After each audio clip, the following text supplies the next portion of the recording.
Well, howdy, little toads.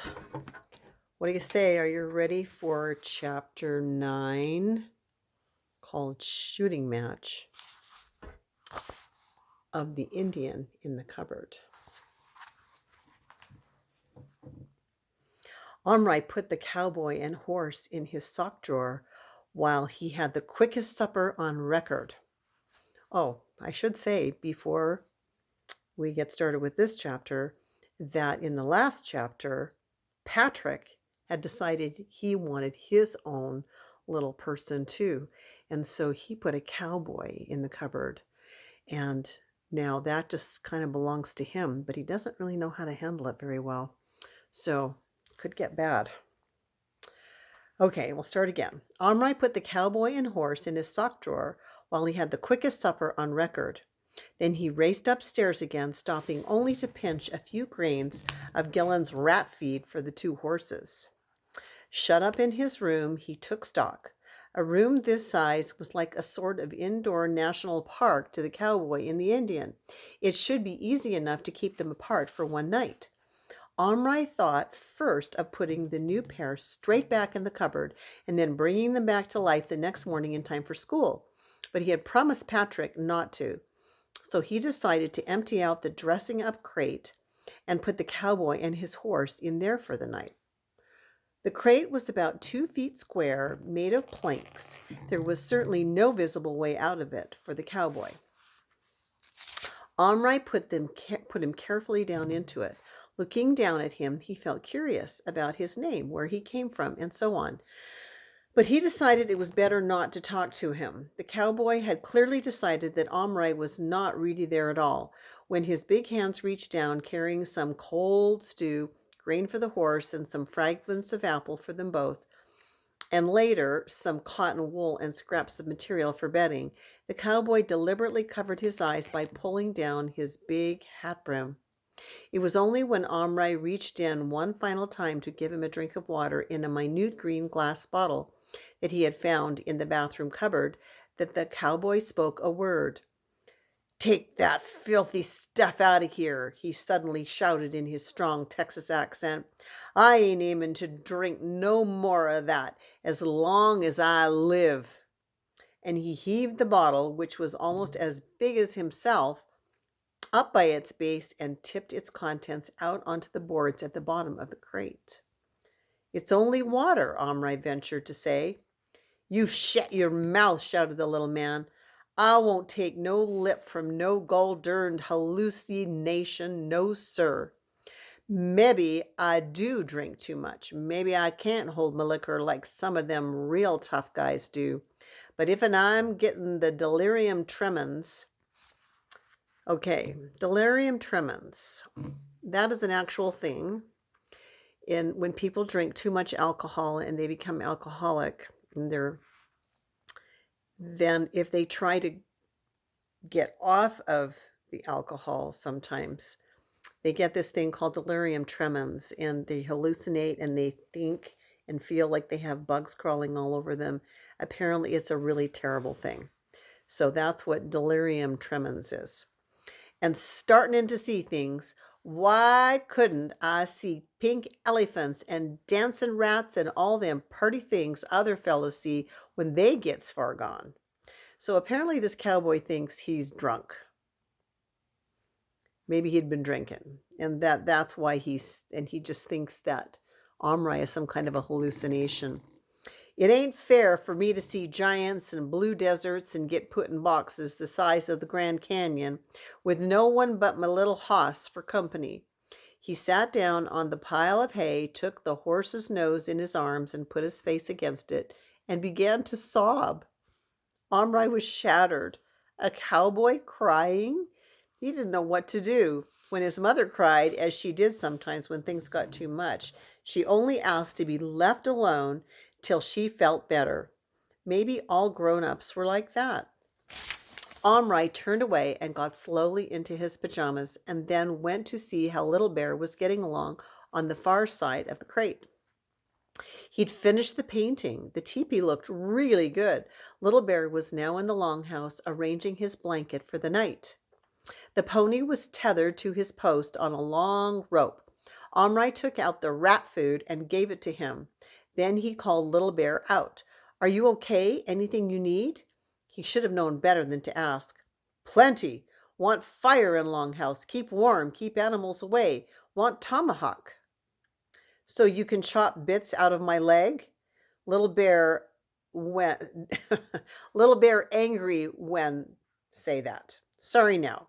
Use tomahawk, cut down trees, chop firewood, kill fish. What fish? Little Bear replied with a very good imitation of a fish swimming. Then he did a mime of catching it, putting it onto a block, and with a twirl of his arm, chopping off its head with gleeful relish. I don't know about that.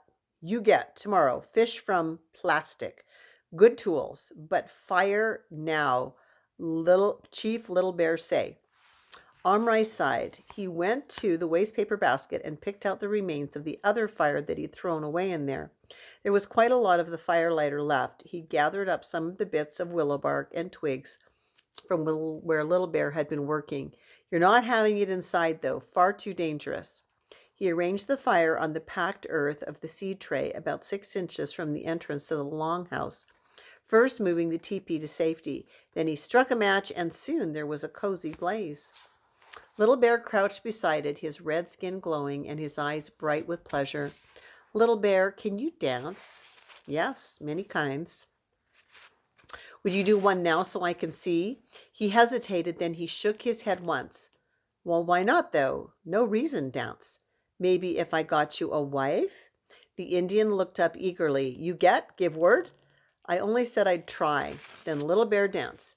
Then do best dance, love dance. Omri turned off his light and drew back from the scene. It looked amazingly real, with the fire making shadows, the little horse munching his grain, and the Indian sitting on his heels, warming himself, wearing his colorful headdress and chief's cloak. I would love to see that. That would be so cool. Omri wished he himself were small enough to join Little Bear by the fire. Omri, are you in bed? I'm coming up in 5 minutes to kiss you goodnight. Omri felt panicky, but it was all right. The fire was going out. Already Little Bear was standing up, yawning and stretching. He peered up through the darkness. Hey, Omri, painting's good? Great. You sleep now? Yes. Peace of great spirits be with you. Thanks, same to you. Omri peered quickly into the crate. The poor cowboy had crawled away into his makeshift bed and was snoring loudly. He hadn't eaten a thing. Omri sighed. He hoped Patrick was making plans and arrangements. After all, if Omri could keep his Indian secret, Patrick might be able to do the same. All might yet be well, but Omri certainly wasn't going to try the experiment again. It was all just too much worry. He climbed into bed, feeling unusually tired. His mother came in and kissed him, and the door was shut. He felt himself drifting off almost right away. Oh, that made me sleepy to think about it. When suddenly a piercing whinny sounded, "Ee!" and was answered by another. The horses had smelled each other. Ooh. They were not so far apart, and the cowboys wasn't tied up. Omri could hear his little hoofs clattering on the bare boards of the crate, and then the whinnies began again. High, shrill, almost questioning. Omri thought of putting on his light, but he was awfully tired. Besides, what could he do? They couldn't possibly reach each other through the planks of the crate wall. Let them whinny their heads off. They'd soon get fed up. Omri rolled over and fell asleep. He was awakened just after dawn by shots. He was out of bed in about 1/5 of a second. One glance into the crate showed him all too clearly that the cowboy and his horse had escaped. The second glance showed how a knot in the wood had been pushed out, or perhaps kicked out by the horse, leaving an oval-shaped hole like an arched doorway, just big enough to let horse and rider through. Omri looked around wildly. At first he could see nothing. He dropped to his knees beside the seed box and peered into the longhouse.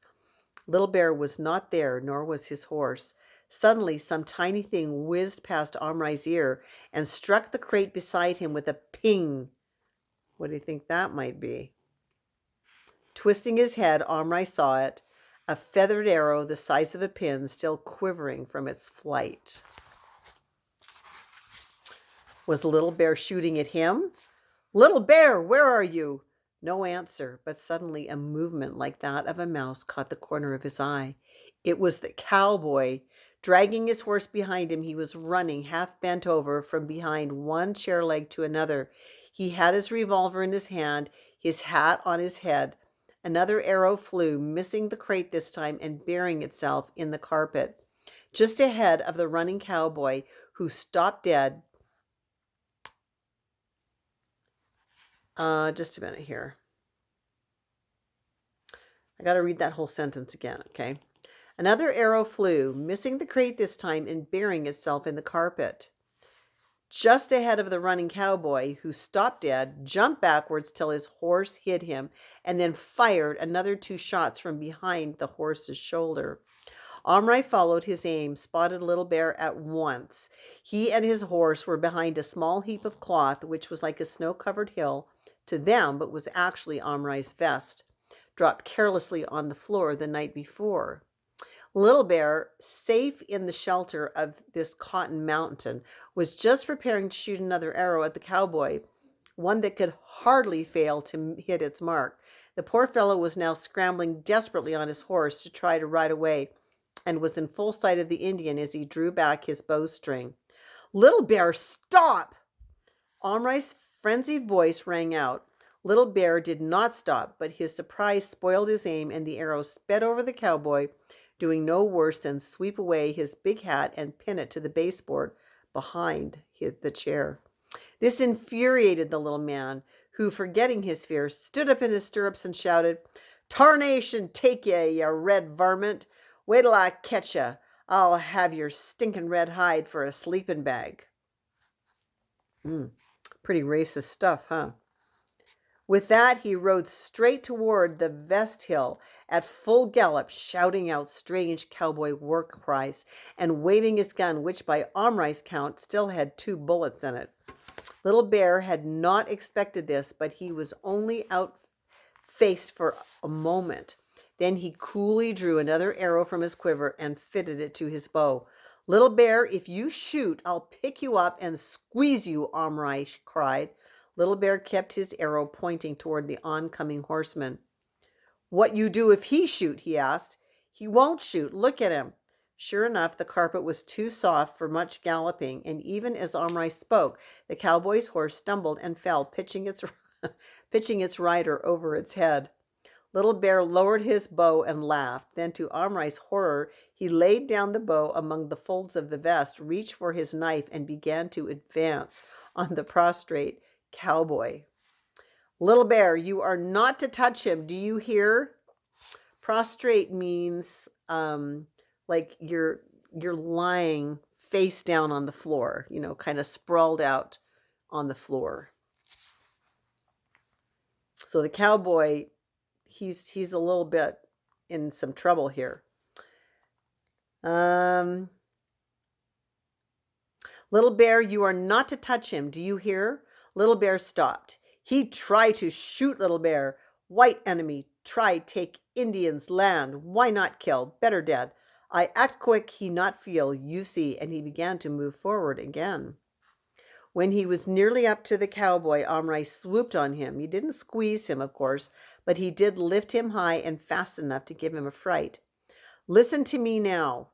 That cowboy isn't after your land. He's got nothing to do with you. He's Patrick's cowboy, like you're my Indian. I'm taking him to school with me today, so you won't be bothered by him anymore. Now you take your horse and get back to your longhouse and leave him to me." Little Bear, sitting cross-legged in the palm of his hand, gave him a sly look. "You take him to school? Place you learn about ancestors?" "That's what I said." He folded his arms, offended. "Why you not take Little Bear?" Omri was startled into silence. If white fool with coward's face good enough, Indian chief good enough, you wouldn't enjoy it. If he enjoy, I enjoy. I'm not taking you. It's too risky. Risky? Firewater? Not whiskey. Risky. Dangerous. He shouldn't have said that. Little Bear's eyes lit up. Like danger? Here too quiet. No hunting. Him only enemy, he said scornfully, peering over the edge of Omri's hand at the cowboy, who, despite the softness of his landing place, was only just scrambling up to his feet. Look, he no use for fight. Little Bear soon kill. Take scalp. Finish. Very good scalp, he added generously. Fine color. Look good on belt. Omri looked across at the cowboy. He was leaning his ginger head against his saddle. It looked as if he might be crying again. Omri felt very sorry for him. You're not going to hurt him, he said to the Indian, because I won't let you. If he's such a coward, it wouldn't do your honor any good anyway. Little Bear's face fell, then grew mulish. Remember that word mulish? What does that mean? Stubborn, like a stubborn mule. No tell from scalp on belt if it belonged to coward or brave man, he said slyly. Let me kill, and I do dance around campfire, he coaxed. No, Omri began. Then he changed his tactics. All right, you kill him, but then I won't bring you a wife. The Indian looked at him a long time. Then he slowly put his knife away. No touch. Give word. Now you give word. Take Little Bear to school. Take to plastic. Let Little Bear choose own woman. Omri considered. He could keep Little Bear in his pocket all day. No need to take any chances. If he were tempted to show the other children, well, he must resist temptation. That was all. And after school, he could take him to Yap's. The boxes with the plastic figures in them were in a corner behind a high stand. Provided there weren't too many other kids in the shop, he might be able to give Little Bear a quick look at the lady Indians before he bought one, which would be a very good thing. Otherwise, he might pick an old or ugly one without realizing it. It was so hard to see from their tiny plastic faces what they would look like when they came to life. Okay, then, I'll take you, but you must do as I tell you and not make any noise. He put him down on the seed tray and gently shooed the horse up the ramp. Little Bear tied it to its post, and Omri gave it some more rat food. Then he crawled on hands and knees over to where the cowboy was now sitting dolefully on the carpet. His horse's rein looped around his arm, looking too miserable to move. Dolefully. What does that mean? Dolefully. So kind of beaten down, so sad. What's the matter? Omri asked him. The little man didn't look up. Lost my hat, he mumbled. Oh, is that all? Omri reached over to the baseboard and pulled the pin-like arrow out of the wide brim of the hat. Here it is, he said kindly, laying it on the cowboy's lap. The cowboy looked at it, looked up at Omri, then stood up and put the hat on. You sure ain't no regular hallucination, he said. I'm obliged to you. Suddenly he laughed. Just imagine thanking a piece of your delirium tremens for giving you your hat back and just can't figure out what's going on around here. Say, are you real or was that Injun real? 'Cause in case you ain't noticed, you're a dang sight bigger'n he is. You can't both be real. I don't think you ought to worry about it. What's your name? The cowboy seemed embarrassed and hung his head. My name's Boone, but the fellows all call me Boo-hoo. That's on account of I cry so easy. It's my soft heart. Show me someone sad or scare me just a little, and the tears just come to my eyes. I can't help it. Omri, who had been somewhat of a crybaby himself until very recently, was not inclined to be scornful about this and said, That's okay, only you needn't be scared of me, and as for the Indian, he's my friend and he won't hurt you. He's promised. Now I'd like you and your horse to go back into that big crate. I'll stick the knot back in the wood. You'll feel safer. Then I'll get you some breakfast. Boone brightened visibly at this. What would you like? Ah, shucks, I ain't that hungry. Couple of bits of steak and 3 or 4 eggs, stirring on a small heap of beans and washed down with a jug of coffee'll suit me just dandy. You'll be lucky, thought Omri. And that's the end of chapter 9. So I guess the cowboy Boone, I guess that was his name. I guess he's decided that Omri might be real after all. And I guess the hunger in his tummy, that's real. So he does need some breakfast. And chapter 10 just happens to be called A Breakfast Truce. So, till next time.